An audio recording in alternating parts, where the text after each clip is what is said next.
বন্ধুসকল আৰু মৰমৰ ছাত্ৰ ছাত্ৰীসকল, আমাৰ বিদ্যালয়সমূহত যোৱা ১ ছেপ্টেম্বৰৰ পৰা ১৫ ছেপ্টেম্বৰলৈ স্বচ্ছতা পখুৱাৰা অৰ্থাৎ স্বচ্ছতাৰ এপকাই কাৰ্যসূচী ৰূপায়ণ কৰি থকা হৈছে। আৰু সেই কাৰ্যসূচীৰ অধীনত আজি আমি কি ৰূপায়ণ কৰিছোঁ? ব্যক্তিগত পৰিষ্কাৰ পৰিচ্ছন্নতা দিৱস অৰ্থাৎ পাৰ্চনেল হাইজিন ডে। আমি সকলোৱে পৰিষ্কাৰ পৰিচ্ছন্নতা মানে জানো। আমাৰ ভাৰতবৰ্ষত স্বচ্ছ ভাৰত অভিযান চলাই থকা হৈছে বহুদিন আগৰে পৰাই। আমি পৰিষ্কাৰ পৰিচ্ছন্ন হৈ থাকিব লাগে। প্ৰথমতে আমি নিজে চাফ চিকুণ হৈ থাকিলে তাৰপিছত কি হ'ব? আমাৰ ঘৰখন চাফ চিকুণ হ'ব আৰু বিদ্যালয়খনো চাফ চিকুণ হ'ব। তোমালোকে হাতত শ্লোগান লৈছা, হাত ধুবা চাবোনেৰে, দাঁত ধুবা দাঁতোনেৰে। চাবোনেৰে তোমালোকে হাত ধোৱানে? তোমালোকে সদায় হাত চাবোনেৰে ধোৱানে? আৰু দাঁত কিহেৰে মাজা? দাঁতোনেৰে মাজানে? সেই কথাটোৱে ইয়াত লিখিছে, হাত ধুবা চাবোনেৰে, দাঁত ধুবা দাঁতোনেৰে। অৰ্থাৎ চাফ চিকুণ হৈ থাকিবা। তোমালোকৰ হাতৰ নখ কাটানে?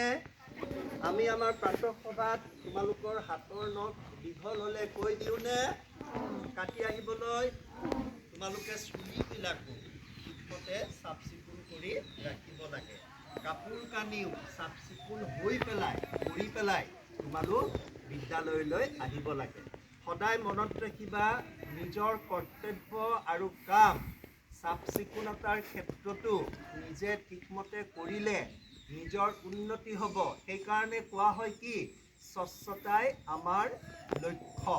তুমি স্বচ্ছ হ'লে, তুমি পৰিষ্কাৰ পৰিচ্ছন্ন হৈ থাকিলে তোমাৰ জীৱন সুন্দৰ হ'ব আৰু জীৱনটো তুমি সুখী কৰিব পাৰিবা। পৰিষ্কাৰ পৰিচ্ছন্নতাই কি কৰে? আমাক বহু কথা শিকায় আৰু জীৱনৰ উন্নতি হোৱাত সহায় কৰে। এতিয়া চোৱা, আমি কেইটামান শ্লোগান তোমালোকক ক'ম। আমি ক'ম, তোমালোকে লগে লগে কৈ যাবা। পৰিষ্কাৰ হওক দেহা, কোৱা, পৰিষ্কাৰ হওক দেহা, দেহে থাকিব বেহা। পৰিষ্কাৰ হওক দেহা, দেহে থাকিব বেহা। পৰিষ্কাৰ হওক দেহা, দেহে থাকিব বেহা।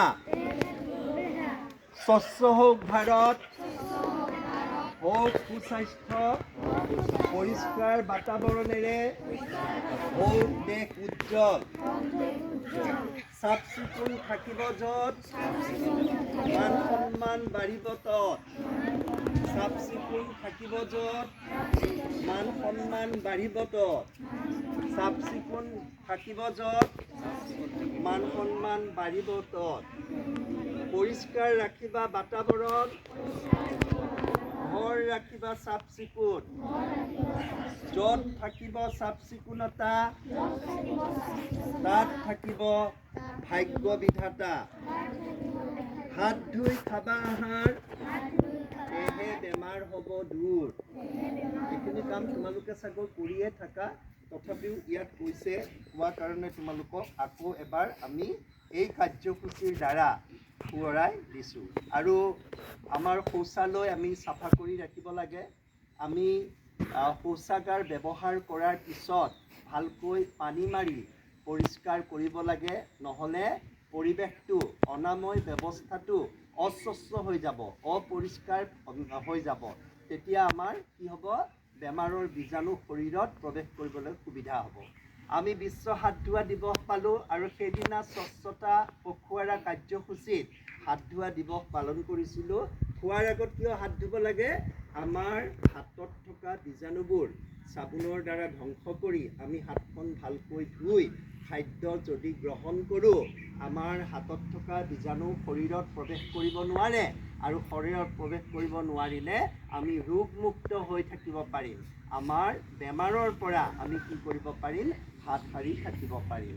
আৰু তোমালোকে এটা কথা মন কৰিবা, হাত দুখন কোনো মানুহৰ ওচৰত জোকাৰি দিব নালাগে, তাত থকা বীজাণু গুচি যাব পাৰে।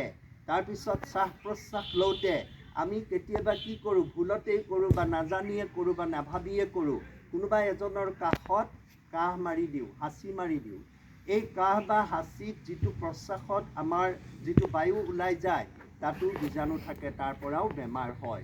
আমাৰ ক'ভিড-19 হওঁতে তোমালোকে দেখিছিলা আমাক মাস্ক পৰিধান কৰিব দিছে। আচলতে আমি বাহিৰলৈ ওলালে মাস্ক পৰিধান কৰিব লাগে, কাৰণ নাকৰ ফুটা দি আৰু মুখেদি আমাৰ যাতে যিকোনো বীজাণু সোমাই যাব নোৱাৰে, তাৰ কাৰণে আমি সাৱধান হ'ব লাগে। এইবাৰ আমাৰ হিন্দী শিক্ষক সন্মানীয় লালবাবু ঠাকুৰ ছাৰেও তোমালোকক পৰিষ্কাৰ পৰিচ্ছন্নতাৰ বিষয়ে দুআষাৰ ক'ব। মাননীয় দক্ষিণ মাজত বিদ্যালয়ৰ প্ৰধান শিক্ষক মহোদয়, উপস্থিত শিক্ষক শিক্ষয়িত্ৰীবৃন্দসকল আৰু মোৰ মৰমৰ ছাত্ৰ ছাত্ৰীসকল, তোমালোকক বৰুৱা ছাৰে বহুত কথা ক'লে আৰু তোমালোকে সেইমতে থাকা, কিন্তু কিছুমান বস্তুবিলাক তোমালোকে এলাহ কৰা। সেইখিনি কথা আমি সোঁৱৰাই দিছোঁ যে ব্ৰাছ কৰিব লাগে, নে দাঁতন কৰিব লাগে কেইবাৰ? 2 বাৰ।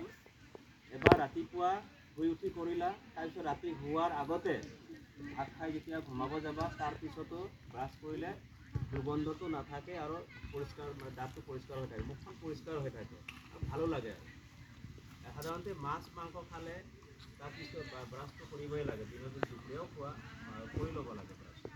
সদায় গা ধুব লাগে। আজি ঠাণ্ডা বতৰ, গা নুধুওঁ এই বুলি নহয়, সদায় গা ধুব লাগে। আৰু গা ধোৱা মানে কেনে পানী ঢালি দিলে হ'ব। নখ কাটিব লাগে, নখৰ ভিতৰত যদি মলি সোমাই থাকে আৰু সেই নখেৰে যদি ভাত খোৱা সেই হাতেৰে কি হ'ব, ভাতৰ লগত সেই মলি পেটত যাব, তেতিয়া কি হ'ব, বেমাৰ আজাৰ হ'ব। আৰু ৰান্ধি ঘৰত তোমালোকে পাকঘৰত চাবা, ৰন্ধা বস্তুবিলাক যাতে খোলা নাথাকে আৰু ঢাকন মাৰি থ'ব লাগিব, নহ'লে তাত মাখি যদি বহে, কিবা এটা মাখিবোৰ হাগি দিয়ে, তেতিয়া সেইটো কি হয়, বা কিবা এটা যদি পৰি যায় তেতিয়া কি হ'ব, বেমাৰ হ'ব। সেইটো যদি খাই দিয়া তেতিয়া বেমাৰ হ'ব। গতিকে সেইটো ফালত তোমালোকে অলপ যত্ন কৰিবা বা চাবা পাকঘৰত কিবা মানে এনে অপেনলি আছেনে নাই, চব্জি বা দালি কিবা এটা ঢাকি থ'বা। সেইখিনি ক'লোঁ। তাৰপিছত কাপোৰ সদায় পৰিষ্কাৰ কৰি আহিবা। সদায় লেতেৰা কাপোৰ আমি পিন্ধিব নালাগে, কাৰণ লেতেৰা কাপোৰত কি থাকে, বীজাণু থাকে। কাৰোবাৰ হাত যদি আমাৰ চাব লাগিব, হাতখন যদি লেতেৰা থাকে তেতিয়া আমি মানে খ্ৰীষ্টানবিলাকে জয় যীশু বুলি কয়, ৰবিবাৰ দিনটো জয় যীশু বুলি কওঁতে হাত আনজনৰ লগত হাত মিলোৱা। কিন্তু তোমাৰ হাত যদি লেতেৰা আছে, সেই তোমাৰ লেতেৰা হাতেদি সেই মানুহজনৰ যদি হাতটো জয় যীশু বুলি কোৱা, তেতিয়া তোমাৰ লেতেৰাখিনি তোমাৰ হাতত থকা বীজাণুবিলাক সেই মানুহজনৰ হাতত গুচি যাব। গতিকে সেইখিনি হাত পৰিষ্কাৰ, সেইকাৰণে হাত পৰিষ্কাৰ কৰিব লাগে। আৰু খোৱাৰ আগত চাবোন দি হাত ধুব লাগে। যিকোনো যেতিয়া তোমালোকে ঘৰতে, আজি স্কুলত তোমালোকে ভাত খোৱাৰ আগত হাত ধুই গৈয়ে খাব লাগে নিয়মত। আৰু ঘৰতো কিবা এটা বস্তু খালে আগতে হাত ধুই ল'বা, তাৰপিছতহে বস্তুখিনি খাবা। আৰু বেয়া বস্তু নাখাবা, স্বাস্থ্য বেয়া হ'ব। কাৰণ টাউনত তোমালোকে ম'ম', চাওমিন কিবাকিবি আজিকালি বহুত পায়। ৰাস্তাৰ কিনাৰত ধূলি, ইমান ৰাস্তাত গাড়ী মটৰ চলি থাকে, সেই ধূলাবিলাক গৈ সেই বস্তুবিলাকত আহি পৰে, আৰু সেই বস্তুবিলাক তোমালোকে খালে স্বাস্থ্য বেয়া হ'ব বা পেট বিষাব, কিবা হ'ব, সেইটো হয়। গতিকে দুৰ্গা পূজা আহি আছে, তোমালোকে যাতে ৰাস্তাত যিকোনো বস্তু বনোৱা সেইবিলাক নাখাবা, কাৰণ পিছদিনা কি হ'ব, পেট বেয়া হ'ব বা বেমাৰ আজাৰ হ'ব পাৰে। গতিকে সেইখিনি মই তোমালোকে আজিয়ে কৈ থ'লোঁ, মানে বাহিৰা বস্তুবিলাক বেছি, যিবিলাক বস্তু ঢাকা নাথাকে সেইবিলাক বস্তু তোমালোকে নাখাবা, সেইটো স্বাস্থ্য বেয়া থাকে। আৰু সদায় ব্যায়াম কৰিবা, স্বাস্থ্য ভাল ৰাখিবৰ কাৰণে ব্যায়াম কৰিব লাগিব, হয় নহয়? গতিকে মানে পৰিষ্কাৰ, য'ত মানে পৰিষ্কাৰ আছে তাতে মানে সুস্বাস্থ্য মানে গঢ়ি উঠে। গতিকে পৰিষ্কাৰ সদায় ঘৰত তোমাৰ শোৱা কোঠা হওক বা তোমাৰ ঘৰৰ আশে পাশে চব পৰিষ্কাৰ কৰি ৰাখিবা, যাতে তোমালোকৰ স্বাস্থ্যটো ভালে থাকে। বুজি পাইছা নহয়? ইয়াত লিখিছে ধুনীয়াকৈ, ছাৰে লিখি দিছে, হাত ধুবা চাবোনেৰে, দাঁত ধুবা দাঁতনেৰে। শুনিবও ভাল লাগে, হয় নহয়? য'ত থাকিব স্বচ্ছতা তাত পাবা সুস্থতা। গতিকে এই কিছুমান বস্তুবিলাক ছাৰে লিখিছে, এইটো ধুনীয়া, আৰু তোমালোকে সেইমতে চলিবা, চাফ চিকুণ কৰি আহিবা। আৰু স্কুলত সদায় ফণি দিবা। ল'ৰাবিলাকে দেখা পাইছোঁ ফণি নকৰাকৈ আহে বা এনেই যেনে তেনে আহি যায়, গা নোধোৱাকৈ আহে কিছুমান। গতিকে গা ধুই আহিবা, আৰু ছোৱালীবিলাকো তেল চেল দিবা মাজে সময়ত, ল'ৰাবিলাকো দিবা, তেতিয়া চুলি ভাল থাকিব, মগজ ভাল থাকিব। আৰু সদায় গাটো পৰিষ্কাৰ কৰি ৰাখিবা। নখটো কাটিবাই, চুলি কাটিবা আকৌ, চুলি বেছি দীঘল হ'লেও সেইটো মানে বেয়া হয়। গতিকে চুলি হিচাপত মাহত একবাৰ কাটিবা ল'ৰাবিলাকে, যাতে দীঘল মানে বেছি দীঘলকৈ নাৰাখিবা, দেখাটো বেয়া দেখি। ছোৱালীবিলাকতো কাটিব নালাগে, ল'ৰাবিলাক কিন্তু কাটি থাকিব লাগিব চুলিবিলাক, পৰিষ্কাৰ হৈ থাকিব লাগিব। আৰু খোৱা লোৱাত মানে তোমালোকে খোৱা লোৱাটো অলপ পৰিষ্কাৰ বস্তুবিলাক খাবা, মানে যিটো মানে বেয়া নকৰে সেইবিলাক খাবা। গতিকে মই বেছি নকওঁ, এইখিনি ক'লোঁ, এইখিনি কৈ মই বক্তব্য সামৰণি। আমাৰ ঠাকুৰ ছাৰলৈ ধন্যবাদ থাকিল। মোৰ এটা কথা আৰু মনত পৰিছে, বিশুদ্ধ খোৱা পানী খোৱাৰ প্ৰসংগত আমি পানী কি কৰোঁ, ফিল্টাৰ কৰোঁ। তোমালোকে মনত ৰাখিবা, ফিল্টাৰ কৰিলে কিছুমান অশুদ্ধি পানীৰ পৰা আঁতৰি যায়, কিন্তু পানীটো বিশুদ্ধ নহয়, তাত বীজাণু থাকি যায়।